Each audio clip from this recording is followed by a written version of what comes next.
E aí pessoas, a paz do Senhor para todos, eu sou o Guilherme Ferreira Góes. Eu sou Ozeni, a paz do Senhor Jesus para todos. E bem, né pessoal, hoje fazendo aqui mais um vídeo desenhando e rabiscando. Nós vamos falar aqui a respeito da história de Zaqueu, do que a gente pode estar aplicando essa história para a nossa vida. Nós vamos tentar desenvolver um pouco, né, de repente abordar alguns outros temas que normalmente as pessoas não falam, né, dessa história. E claro, né pessoal, já para deixar aqui bem claro, esses vídeos são muito grandes e como a gente faz tudo pelo celular, não vai dar para editar nada, porque não tem espaço. E é isso. A gente vai mexer aqui com um tema que é Zaqueu, um cobrador de imposto que trabalhava por romano.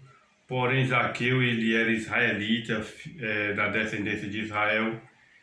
Trabalhava aí para os inimigos de Israel da época em que Jesus estava sobre esta terra, né? Zaqueu, se você depois for analisar, está em Lucas capítulo 19. E o texto-chave que a gente vai usar agora está lá em Apocalipse capítulo 3, versículo 20, que diz assim: Eis que eu estou à porta e bato, se alguém ouvir e abrir as portas, eu entrarei, cearei com ele e ele comigo, né?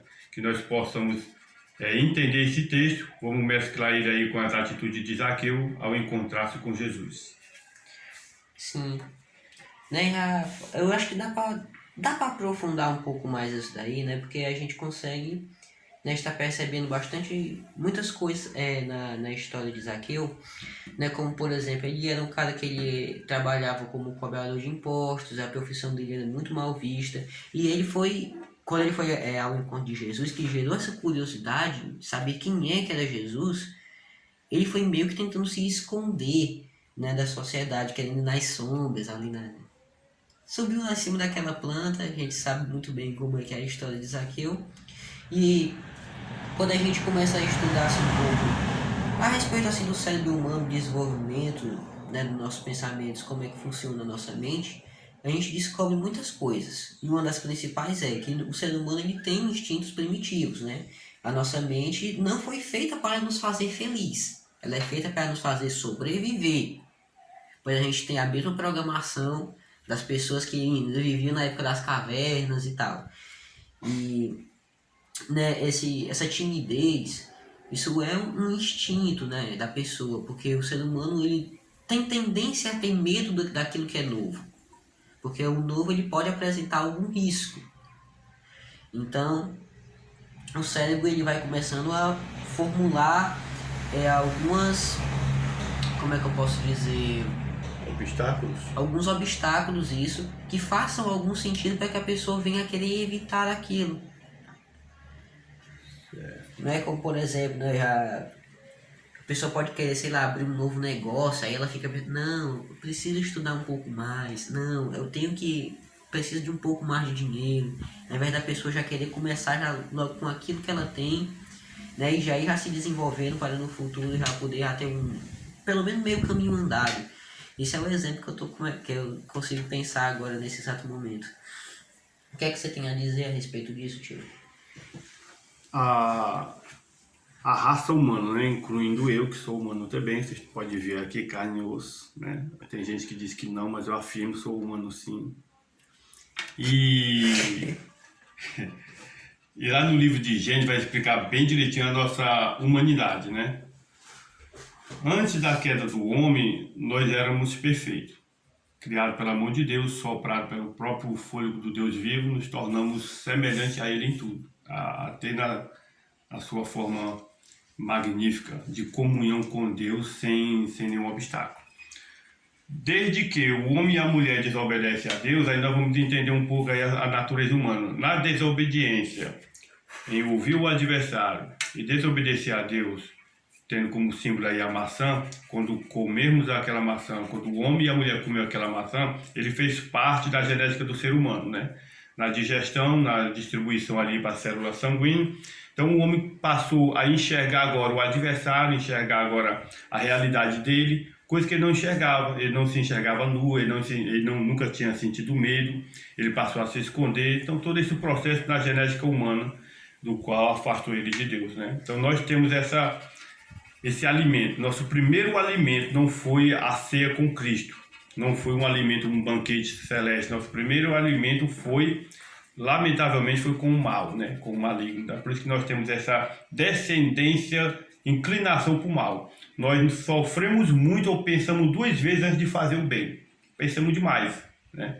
Porque aqui Zaqueu não disse, eu estou vendo que Jesus está fazendo milagre, eu estou vendo que Jesus está operando sinais e maravilhas, curando, realizando milagre como curando cego, fazendo paralítico levantar, até mortos na época que Jesus ressuscitou.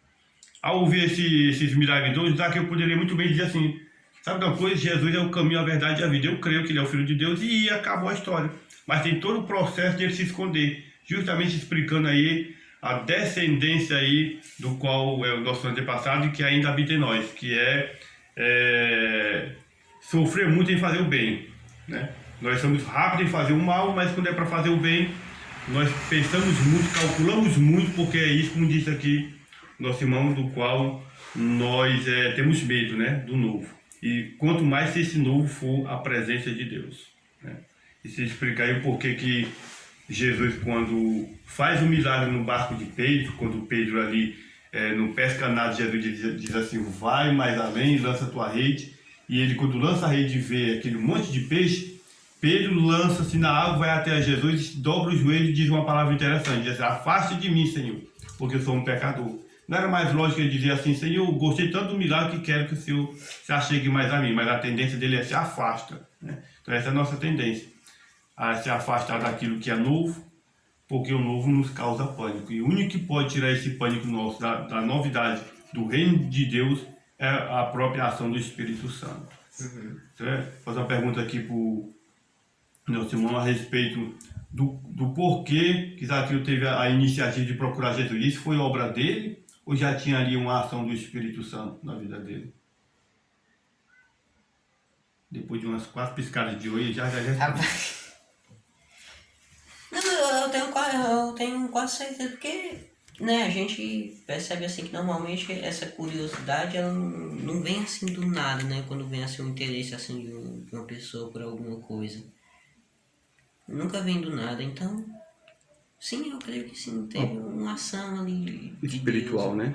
Porque, como ele explicou aí, ele quis dizer o seguinte, o que ele quis dizer foi que o apóstolo Paulo, ele diz bem claro, ele diz assim, ninguém, absolutamente ninguém pode dizer que Jesus é o Senhor, a não ser pelo Espírito de Deus, né?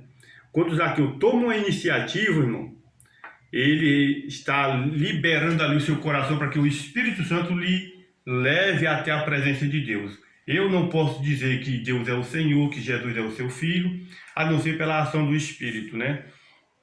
É o Espírito Santo que levou, com certeza ali, a Zaqueu a procurar Jesus, né? Há um degrauzinho que nós devemos observar entre o Espírito, Jesus e Deus. Jesus dizia assim, ninguém vai ao Pai a não ser por mim, porque ele é a porta. Mas o apóstolo Paulo diz assim, que ninguém pode dizer que Jesus é o Senhor a não ser pelo Espírito Santo, do qual nós chamamos de Abba Pai. Parece complicado, né? Mas Zaqueu desvendou esse segredo. Você consegue aí entender esse segredo que Zaqueu aí desvendou? Eu fiquei um pouco confuso nessa explicação.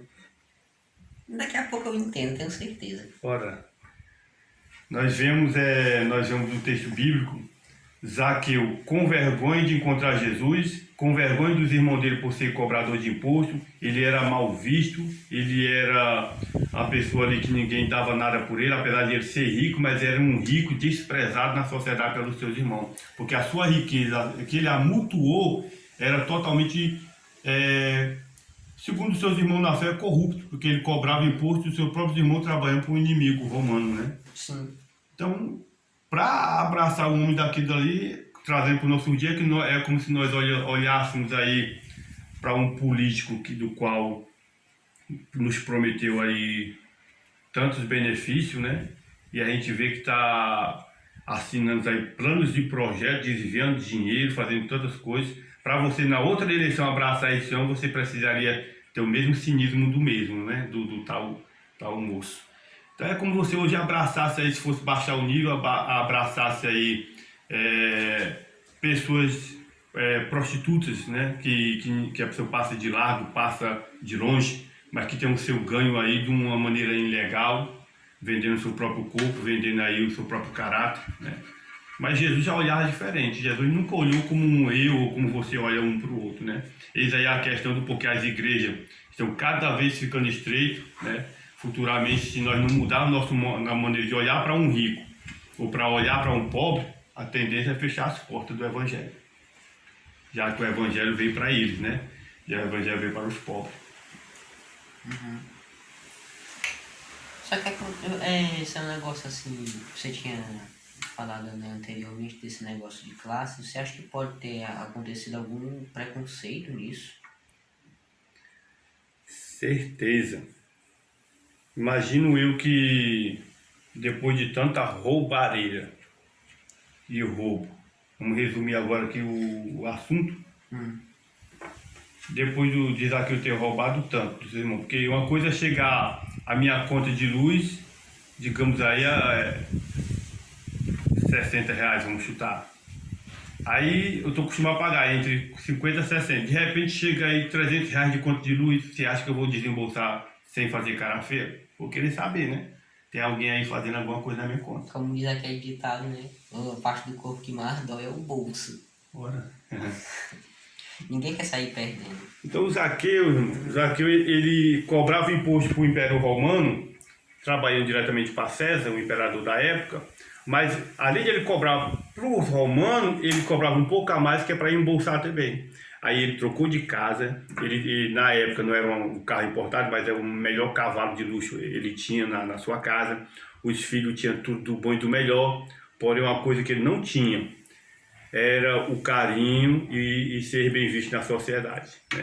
E isso quebrava muito Zaqueu, isso magoava, entristecia muito em saber que os filhos na escola tinham tudo do bem e do melhor, mas não tinha amizade, né? Não tinha amizade.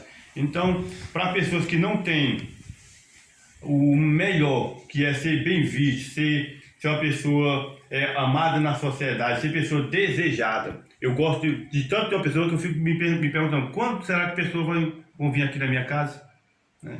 Então é esse tipo de gosto que a gente quer na nossa vida. Sim, né, pessoal? E só para poder concluir, né? Porque o pecado, ele é uma coisa que ele se camufla. O diabo, ele nunca vai estar querendo negociar com você com coisas ruins. Ele sempre vai mostrar para você alguma coisa que seja chamativa, que lhe enche os olhos. Então tome bastante cuidado com esse tipo de oferta. Sempre passe essas coisas por um filtro, que é, né, os nossos valores, os nossos conceitos e acima de tudo isso a palavra de Deus. Então agora eu vou mostrar para o nosso desenho como é que tá ficando, né? Tá faltando aqui um pouquinho ainda para terminar o trabalho de sombra e luz. Mas como mais ou menos assim. Tentei desenhar o Zaqueu. E você aí, tio? Eu fiz assim um desenho tipológico. Tipo o quê? Vamos ver aqui. Olha que lindo. Zaqueu, Esse elefantezinho aqui está em cima de uma ponte. Montanha do lado, montanha do outro, que é uma ponte aqui, é uma águazinha, certo? A águazinha entre aspas, é muito fundo. Esse elefante está carregando seu guarda-chuva, se protegendo do sol. Você vê aqui o pessoalzinho aqui torcendo, é isso aí, é mesmo, coisa e tal. Simbolicamente o quê?